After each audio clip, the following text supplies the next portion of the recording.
Movie शुरू होती है और हमें पास्ट के कुछ हालात बताए जाते हैं कि जंग की दूसरी सदी में गॉड्स की आपस में लड़ाई बहुत बढ़ गई थी, जिसकी वजह से काफी जमीनें तबाह हो गईं और काफी कम सर्वाइवर्स रह गए। इस सूरत हाल को देखकर इंसानों ने एल्व्स और ड्वार्फ्स की तरफ दोस्ती का हाथ बढ़ा लिया। एल्व्स और ड्वार्फ्स आहिस्ता आहिस्ता उनकी जमीनों में बसने लगे। वहाँ रहने वाले प्रॉफिट्स को एक नए आने वाले खतरे का एहसास होने लगा। अंधेरी जगहों पर लोगों को हल्की आवाजें सुनाई देने लगी, जिनको द शैडो का नाम दे दिया गया। बैटल ग्रेव और वेस्पायर नामी सिटी के बीच में जहाँ कानून इतना सख्त नहीं था, वहाँ पर थे शैडो ऑपरेट होने लगा और इस बात की जड़ का पता लगाने प्रॉफिट्स ने अपने एजेंट्स को भेजा ताकि वो इस शैडो कैबल की असल जगह का पता लगा सकें। सीन्स एक सुनसान रेगिस्तान में शिफ्ट होते हैं, जहाँ एक ऑर्क एक उड़ने वाले ड्रैगन पर कहीं जा रहा था। अब ऑर्क क्या है? ऑर्क एक इंसान, मॉन्स्टर और गॉब्लिन का हाइब्रिड होता है, यानी कि ऐसा गॉब्लिन जिसमें इंसान की तरह सोच समझ और बोलने की सलाहियत हो, मगर शक्ल और ताकत एक मॉन्स्टर की तरह हो। कुछ दूर एक मट्टी के टीले के ऊपर एक नेमिट नामी एल्फ उस ऑर्क पर निशाना लगाकर खड़ी होती है और उसके करीब आते ही तीर से उस पर वार कर देती है, जिसकी वजह से ड्रैगन नीचे गिर जाता है। नेमिट जब पास जाती है तो वहाँ सिर्फ ड्रैगन होता है और पैरों के निशान। उन निशानों का पीछा करके वो उस ऑर्क फैंक्टर तक पहुँच जाती है, जिस पर चोरी, मर्डर, रेप और अरसों के इल्जामात थे, जिसकी वजह से फैंक्टर को पकड़ने वाले को 400 सोने के सिक्कों का इनाम मिलना था। नेमिट उसके साथ लड़ने लगती है और इसी लड़ाई में नेमिट ऑर्क का सर काट देती है। मरने से पहले फैंक्टन उसको कर्ज कर देता है और ब्लैक मैजिक से उसके हाथ पर एक निशान आ जाता है। नेमिट को बहुत दर्द होता है, मगर वो उसको इग्नोर करके फैंक्टन का सर उठाकर चल पड़ती है। वो निशान क्या था ये आपको आगे पता लग जाएगा।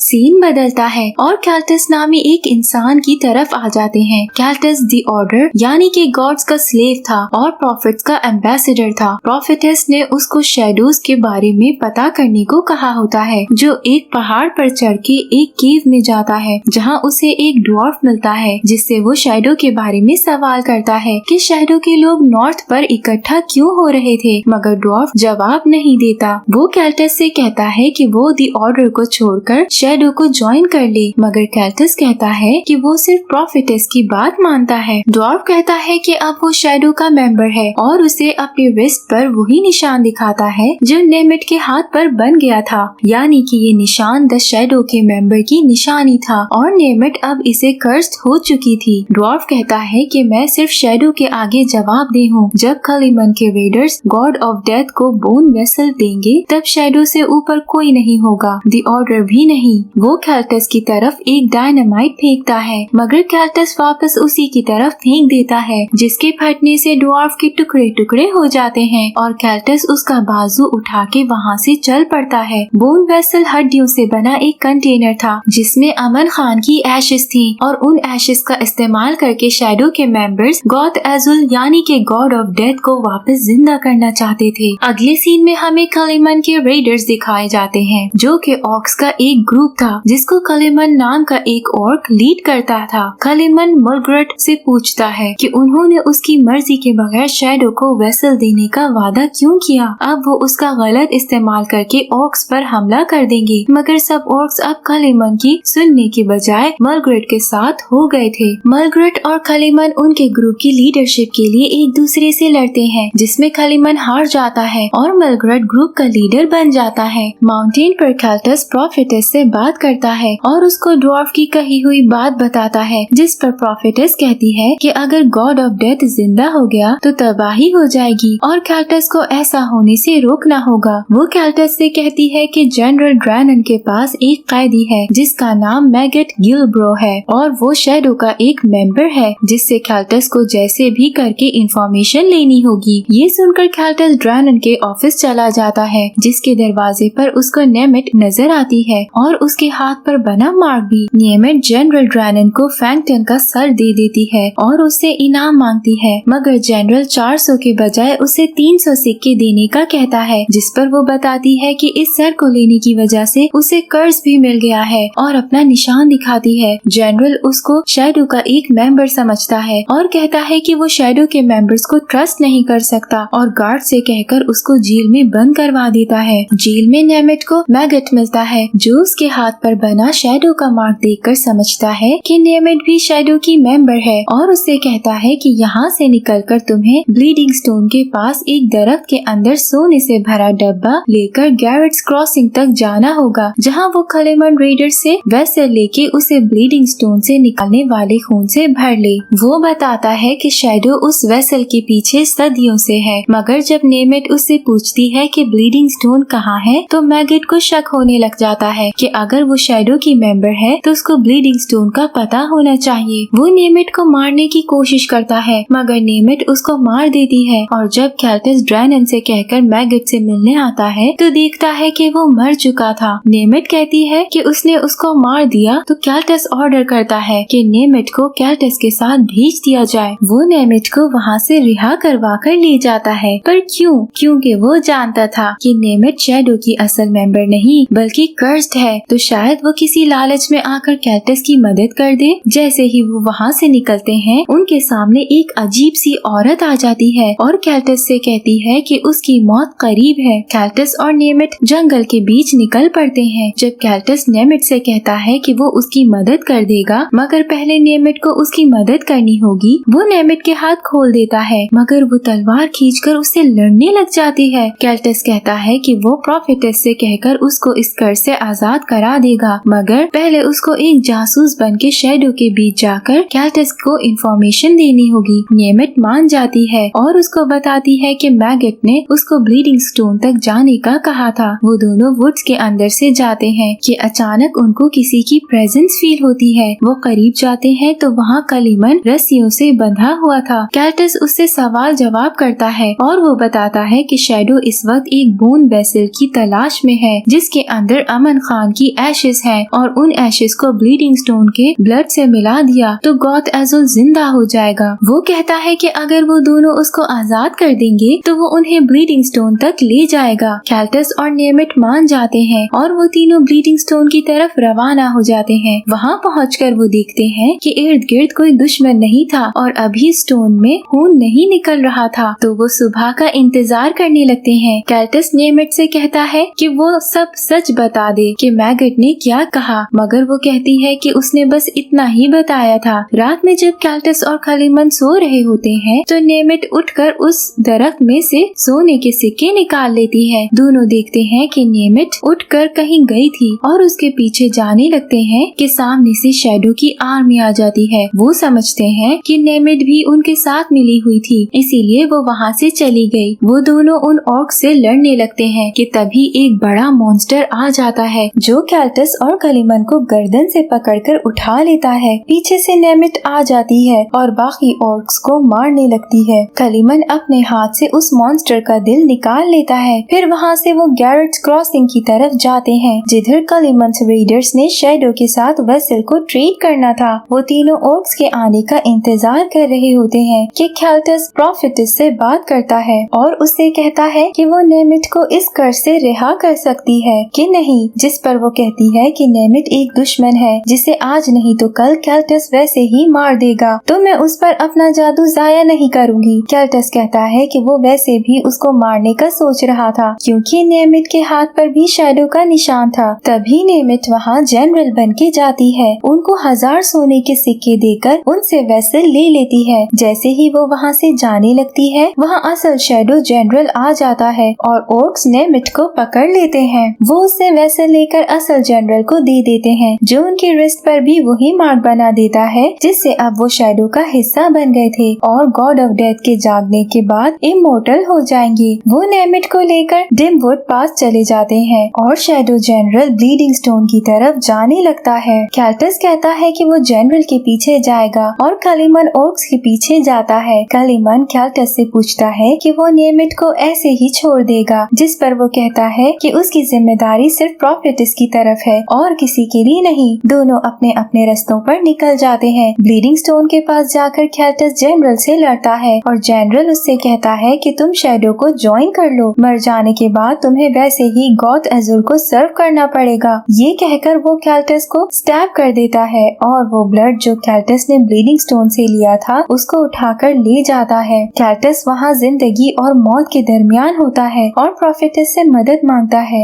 मगर वो उसकी कोई मदद नहीं करती। वो मरने ही लगता है कि वही औरत जो उसको बाजार में मिली थी वहाँ आ जाती है और इस बार अपना चेहरा दिखाती है। वो एक एल्डर गॉडेस टारसा है जो कैल्टस से कहती है, बेशक तुम स्ट्रॉन्ग हो मगर तुम्हारा दिल खाली है, और फिर अपनी शक्तियों से उसको वापस जिंदा कर देती है। दूसरी तरफ मलग्रेट नेमिट को अपना सेक्स स्लेव बनाने का सोच रहा होता है। होर्ड के तमाम ऑर्क्स उससे कहते हैं उन्हें भूख लगी है, मगर मलग्रेट उनकी बात पर ध्यान नहीं देता। अचानक से वहाँ कलिमन आ जाता है जो कि मलग्रेट को दोबारा से चैलेंज करता है। इस बार कलिमन मलग्रेट को बेहोश कर देता है और फिर नेमिट को भगाकर ले जाता है। भागते भागते नेमिट को एक तीर लग जाता है जिससे वो बेहोश हो जाती है। कलिमन उसको उठाकर ले जाता है और आगे जाकर एक नदी में छलांग लगा देते हैं। मलग्रेट के आदमी उनको ढूंढ नहीं पाते। कलिमन नेमिट की मरहम पट्टी कर देता है और नेमिट कहती है कि वो शैडो से उसको कर्ज करने का बदला जरूर लेगी, और वो दोनों निकल पड़ते हैं। रास्ते में उनका सामना एक ड्वार्फ से होता है जो गन की मदद से उन पर फायरिंग करने लगता है। नेमिट उसकी तरफ जाने लगती है कि वो उस पर एक जाल फेंक देता है और नीचे उतरकर कलिमन को गोली मारने लगता है कि पीछे से कैल्टस आकर ड्वार्फ का गला काट देता है। वो तीनों फिर से इकट्ठे हो जाते हैं और कैल्टस बताता है कि सब वेल ऑफ डीमन के गिर्द इकट्ठे होकर गॉड एसल को जिंदा करेंगे। साथ वो ये भी बताता है कि उसने अब दी ऑर्डर छोड़ दिया था और अब वो एक एल्डर गॉडेस टारसा का एम्बेसडर था। फिर वो तीनों वेल ऑफ डीमन के पास जाते हैं और नेमिट अपने मार्क का इस्तेमाल करके आराम से सब में शामिल हो जाती है। वो वर्जिन लड़कियों को वेल में फेंक रहे थे एक बलि के तौर पर। जैसे ही नेमिट जनरल के पास पहुंचती है, कलिमन एक ऑर्क पर गोली चला देता है ताकि सबका ध्यान उसकी तरफ हो जाए। नेमिट अपनी तलवार निकालकर जनरल से वेसल लेने लगती है कि शैडो उसकी बॉडी को कंट्रोल करने लगती है। इतने में मलग्रेट आकर नेमिट पर तीर चला देता है और वो जख्मी हालत में गिर जाती है। वो नेमिट को मारने लगता है कि कलिमन आकर उसको बचा लेता है। मलग्रेट और कलिमन लड़ने लगते हैं और कलिमन मलग्रेट का सर काट देता है।